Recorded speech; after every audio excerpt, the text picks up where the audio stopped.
Okay, well, hello again. And in this podcast, I thought I'd talk about putting together a photo book. Now, back in podcast number 16 in this sequence, in this series, so this is number 39, so that was some time ago, I did speak about various ways you can share your photographs and what you can do with them, because I think the worst thing that can happen to a photograph, particularly one that you're really pleased with, is for it to get forgotten about and just spend the rest of eternity on a hard drive or however long the drive lasts. So there are other things you can do. I mean, obviously you can share them on social media, and that's fine. They're available for a while. But if you post regularly, what will happen is that those images will just kind of disappear back into the sort of forgotten archive, as it were, of older pictures. Another option you have is to put them up on the wall, which is a great thing to do with a photograph, to just print them nice and big and have them framed and or mounted in some way and put them on a wall. But most of us are pretty limited on how many times we can do that, how much wall space we have, and that can also get quite expensive to do that with a lot of photographs. And once again, having run out of space, what do you do with photographs that you love? Do you recycle them? Do you sell them? What do you do? So an alternative to all of that is to put together a photo book. So this might be something you've already done. It might be something you've never thought about doing. It's something I have done a couple of times now with more of a commercial view to how they would be used. And it was to promote my experience in Namibia with a particular conservation project there. And one of the aims of the book was to create some revenue that I could feed back into that project. So that was my aim for that book, or one of the aims for that book. So that's perhaps something to think about, though. It may be that you can use the book. And the thing I like about books is, first of all, we can store or have around a lot more books than we can prints on the wall. Secondly, I quite like, perhaps in an evening, in a quiet moment, just picking up a book and leafing through it and just reconnecting with those old memories and maybe even things that I'd forgotten about, and the book brings back. So there are various subjects, obviously, that you can put together in a book, and I think a book is a nice way of just accessing those memories again. So the first question I've got here, so this is just something to think about, and this is something I've been doing over the last few weeks, because I'm looking at the moment at putting together another photo book, but I've kind of stepped back from what I've done in the past and just having to rethink about it all.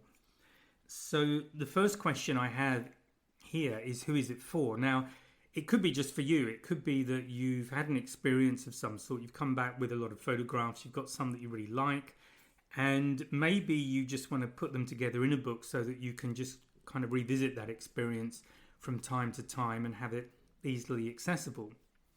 So that then prompts the question of, what do you want in the book? So obviously photographs will be there, but do you want additional information? Do you want the dates and locations that you were when you took the photographs? You might even want the camera settings if they're useful to you, or something that you like to have available. So there are all sorts of things that you can put as supplementary information next to a particular photograph. So that's one thing to think about. Who is it for? And if it's for you, well, what would really make it work for you as a photo book? Alternatively, it might be for something else, for someone else, I should say. If it's friends and family, it may be that you've gone on a trip somewhere and you just want to share it with them, or maybe you've done something where you've raised money. So I did a trip a few years ago now where we climbed Mount Kilimanjaro to raise money for UNICEF, and I didn't think of it at the time, but a nice thing might have been to, if I could have got it done relatively cheaply, is to just give the people who donated, or perhaps over a certain amount, a photo book of the event, so they felt a part of it. And that doesn't have to be a massive book, but it's just a way of giving a thank you to people. So that kind of a gift might be appropriate or a good idea for something you're working on or planning to do. If it's friends and family, what information do you want to give them? Again, you could have the GPS coordinates of a place if that's appropriate. Some people are really into that, and they can really track where you went, you might include a map as well. When I rode a motorcycle around Australia, this is quite a while ago now, but if you've been listening to the podcast for a while, you know all about it. I used to send a letter back to my stepfather, who was around at the time, and let him know where I was, where I'd been, how many Ks I'd ridden.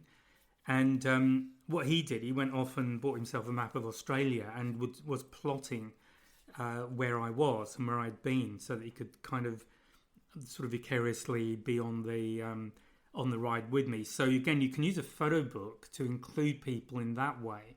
So you could add maps with a track of where you're going, if it's something like that. So there are lots of ideas, lots of ways you can use a photo book. So if it's something you just want to share with friends and family, that might be something that you could add depending on what they're interested in and what floats their boat. Alternatively, it might be for a broad audience. So it could be for schools, for children, for just people at large. And then what do you want to do? Are you sharing the experience, or do you want to educate them? Is there an educational element in there? So that might drive the kind of photographs that you choose, and also how you put them together. And I'm going to talk about that in a moment. It will also determine what additional text you have against photographs. So you might have a photo book in the end with photographs and a lot of text, a lot of explanatory text, maybe diagrams if you want to go down that path. Or it might be photographs but with a small amount of text, just picking out certain aspects that photograph is perhaps looking at, something you want that photograph to prompt people to think about. So that's another way of just creating the photo book and creating something that goes beyond just the pictures, something that tells a story or sends a message. What's the message you want the book to pass on to the people who read it? So these are all aspects of who is the book for. And I think it's important before you even start, perhaps even before you start your trip, but certainly once you're back, before you start looking at photographs, think about what is the outcome you want. What do you want people to get from this particular book? And then that will determine, to some extent, a fairly large extent, I would say, what you include and what you don't. So the next thing I want to talk about is stories. So again, if you've listened to the podcast, if you listened to me speak or listened to any of the webinars, you'll know that I'm a big one for being a visual storyteller. So, and what I mean by that is when we take a photograph, we want each picture, ideally, each image, to tell some sort of a story. Now, it doesn't have to be a long story. It can be fairly short, but it makes you think about what you're doing when you take the photograph, when you're looking through the viewfinder, looking at the screen on the camera and just composing the photograph. If you know what the story is, the message is that you want that photograph to convey to people, that will give you a lot of pointers on how you compose that picture and maybe what you do with it afterwards in terms of lighting or recropping or whatever you want to do.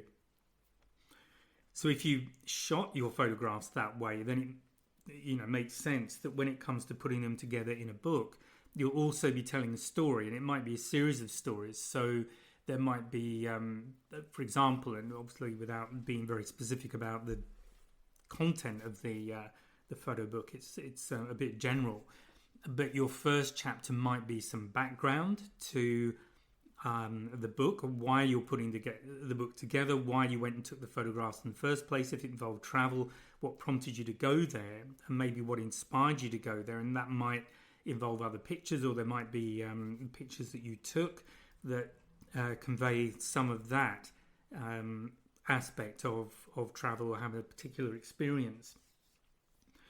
So there might be the background. Then you might move into specifics. So there might be, if you want to do it as a timeline, a kind of visual diary, there might be arrival, there might even be a day-by-day section of photographs, depending on, again, the content of the book and what you're doing. So you might do it as a visual diary almost. So that's one way of telling the story. Or it might be by area, if you're traveling through different areas, the experience of each area, maybe have link photographs that would just show the road or the railway journey or the boat, however you got from one place to another, just one image or two images which give people something of the flavour of how you travel, because often we'll focus on the destination that we were aiming at or the multiple destinations, but we don't always take pictures of how we got there.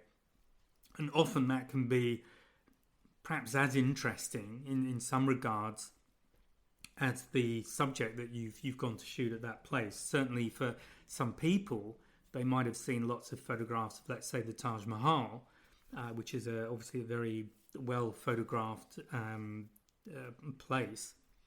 But what's it like walking down the road to the Taj Mahal? What about the area you walk through just before you get into the Taj Mahal? How about the road journey you had getting there, or the train journey, or whatever it was, whatever got you there? So again, this is perhaps more at the planning stage before you go, but if you hadn't thought this through before you went, it may be that you've got some photographs you can use to just provide these little links between one section and another.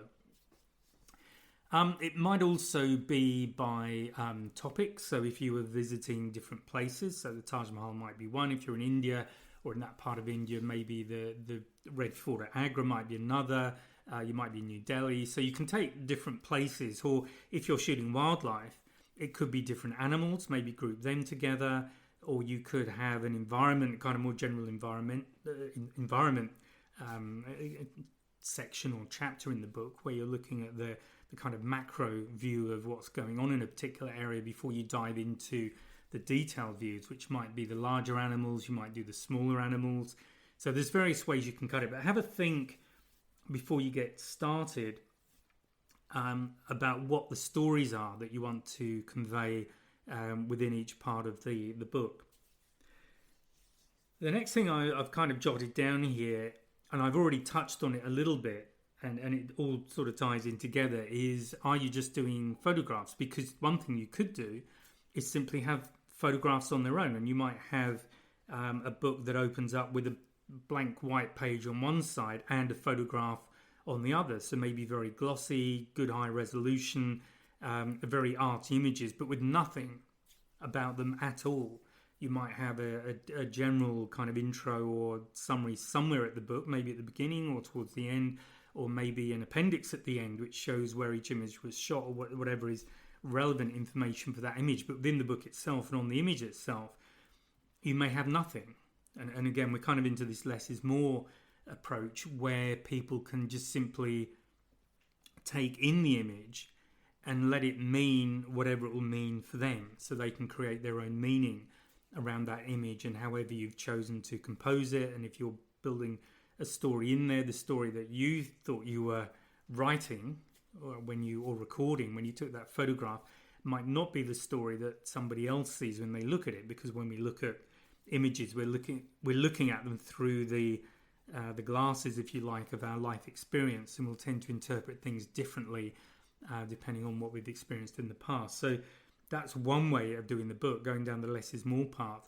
Alternatively, you might have a book with a lot of text, maybe one or more photographs on a page with text on another. You might mix it all up.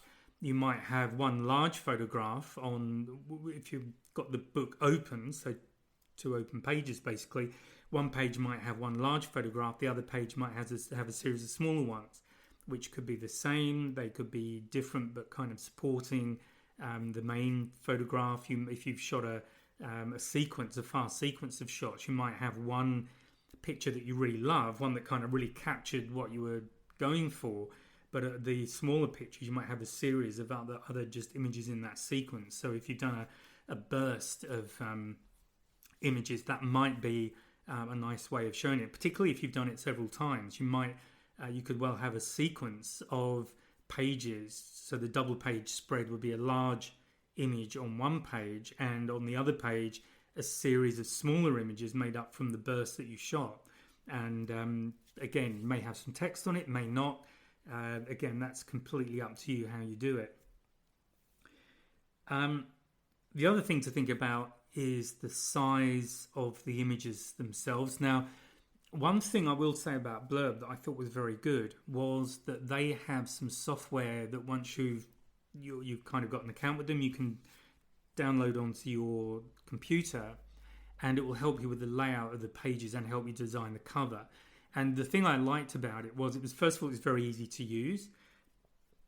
What you would do is design, well, I'll tell you what style of book you want. So is it square? Is it a portrait format? Is it landscape? How does it open up?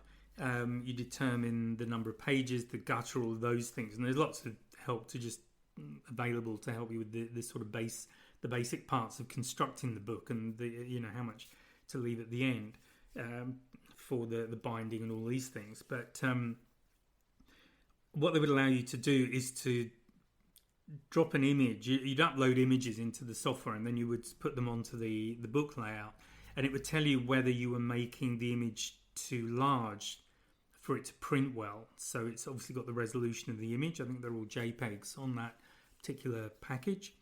But if you had a small JPEG and you tried to expand it up to say fill a large page, it would warn you that the resolution of the image was not good enough to produce a good quality print. So that was helpful. And then it was very easy to drop in text blocks to move things around.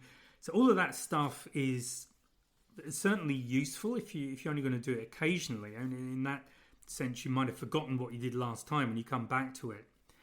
If you're going to do it a lot, then that would certainly save a lot of time, because I think I don't use InDesign with Adobe, but I gather that's a very good package. So if you're listening and you use InDesign, you may well have some comments to make on that, which is great. But my go-to tends to be Publisher, because I know how to use it and I don't like learning things much. So that works for me. At a stretch, I'll use Word, but I don't really like it for doing layouts. So if you can get a tool from whoever prints the book, that is very, very helpful. Obviously, some will be better than others, but it is something to help you create the final version of the book. So again, what size you're going to go for. Is it going to be a big coffee table book? Is it going to be just a small book that you might want to give away, a small, almost pocket type book? Is it something in between? Are you going to go for a square format? Are you, again, as I've said, portrait or landscape format on the main page, on the main book format? And it will depend how you're going to use the pages, because if you're just going to use a picture on one page and have a blank page facing it, or text, then that might mean that you want to go for a certain format. Alternatively, you can spread images across both pages and have a double page spread of an image. Now, Blurb do a book version you can buy, which is called a lay flat, and what that does, it means you can print a single image across two pages, but when you open the book up, the spine disappears. You can't see the spine. It's a great idea. These books are expensive when you print them, but it's a great idea. And if you've got very high resolution images and you really just want to have the image just hit you in the face when you look at it, then that might be something to think about. So there are some basic thoughts on how to create a book. As with all of these things, it's best to start thinking about it before you even go away, or if you're going to shoot a sequence, it might be you're going to do maybe one of these photo challenges. So you might do a 365 day challenge where you take one photo a day, or you might do the same spot, the same subject once a month. So you've got that change through the years, or once a week, however many you want to do it. But if you were to do that, so some people like to do those kind of images where they shoot the same subject. Let's say it might be a tree or a landscape or something, and then they take it from exactly the same spot, exactly the same framing, and just shoot it. It might be the same day every week. Well, if you're going to do that, then obviously after a year you'll have 52 photographs. So how are you going to lay those out? Do you want to have one image on a page with something on text on the opposite page with maybe the date? Who knows what you could put in there on that one. Do you want to have several photographs on a page? Do you want to make it a much smaller book? So again, you've got 52 images, but how are you going to show them? Are you going to do, kind of run a sequence, run an autumn sequence, a winter sequence, a spring sequence, etc.? So again, it comes back to your imagination and how you want to use these and what sort of story you want to be telling with the book. You might even want to do a flick book, almost the old flick books I guess we still have around, but just have a book that with the picture, I mean, you've got the same subject, the same framing, and just have one right over the other, so you can flick through and just watch the seasons change and watch that scene change as you go through the year. So that will determine the size of book, the kind of paper you're using, maybe the kind of binding that you want to use on it. So these are just things to think about. And obviously, if you want to make a book that's available commercially, you just need to look for ideally an on-demand printer who has a good distribution network. You probably have to promote it yourself. They usually do some sort of promotion, but bear in mind you're probably competing against hundreds or thousands or even more different books, perhaps on similar topics. So standing out is a tricky one. So this is where you might want to make use of your social media, or even do some sort of paid advertising campaign just to promote the book. But if you've got someone who does a reasonable print on demand, reasonable shipping, all that kind of stuff, then that's a good way to go. So if you do want somebody, if you are planning to do this commercially, look at. I would recommend looking for a printer who does send things out for you. So you just want to be drop shipping. You don't want to ideally have a big box of books turning up that you've then got to send out again, because that's a bit of a nuisance unless you've got a lot of time on your hands. So there you go. There's some thoughts on producing your own book. So I guess just to recap the main things. So I really started with who is it for? So is it for you? Is it for friends and family, or as a thank you to somebody, or is it something you want to do commercially? You know, these are all options, and there are other options as well. And also, you've got the who is it for, why are you making it? You know, what is the outcome you want? Is it to share an experience? Is it to vicariously allow someone else to have a part of that experience? Or is it to educate? Is it to raise awareness on something? Is it to be there as a reference book? Is it to entertain children? Is it to entertain adults? So there are many different ways you can use the book. And then what's the story? What's the overall reason for producing the book? And then what are the sub-stories inside? What are the short stories, even coming down to the story of an individual image? And then how do you want to show your images? Are you looking to have the image there with supporting information? Do you want the image there on its own? Do you want it to stand in sort of splendid isolation? Will less is more work for you? Do you want a lot of blank space around it? I've even seen books where there's a single image on a double page spread and it's not even very big. There's a lot of white space around it. But again, that's a great way of doing things. Alternatively, you might want to do pairs of images. They could be on the same page. They could be on opposite pages. Again, you can lay out any way that works for you. And again, guide people to a particular meaning, or let them make their own meaning up for that particular image. How many photographs do you want in the book? Sometimes not having very many is a very powerful way of using the book, or you might want lots, you might want hundreds. So again, it will come back to your subject, your purpose. That will determine to some extent how you lay the book out and how many photographs you have and how you put them out. Do you want to have sequences? I spoke about that. Okay, so that's it. I hope that's given you food for thought. I hope that maybe has inspired you to think about having some photo books made up and perhaps sharing with people.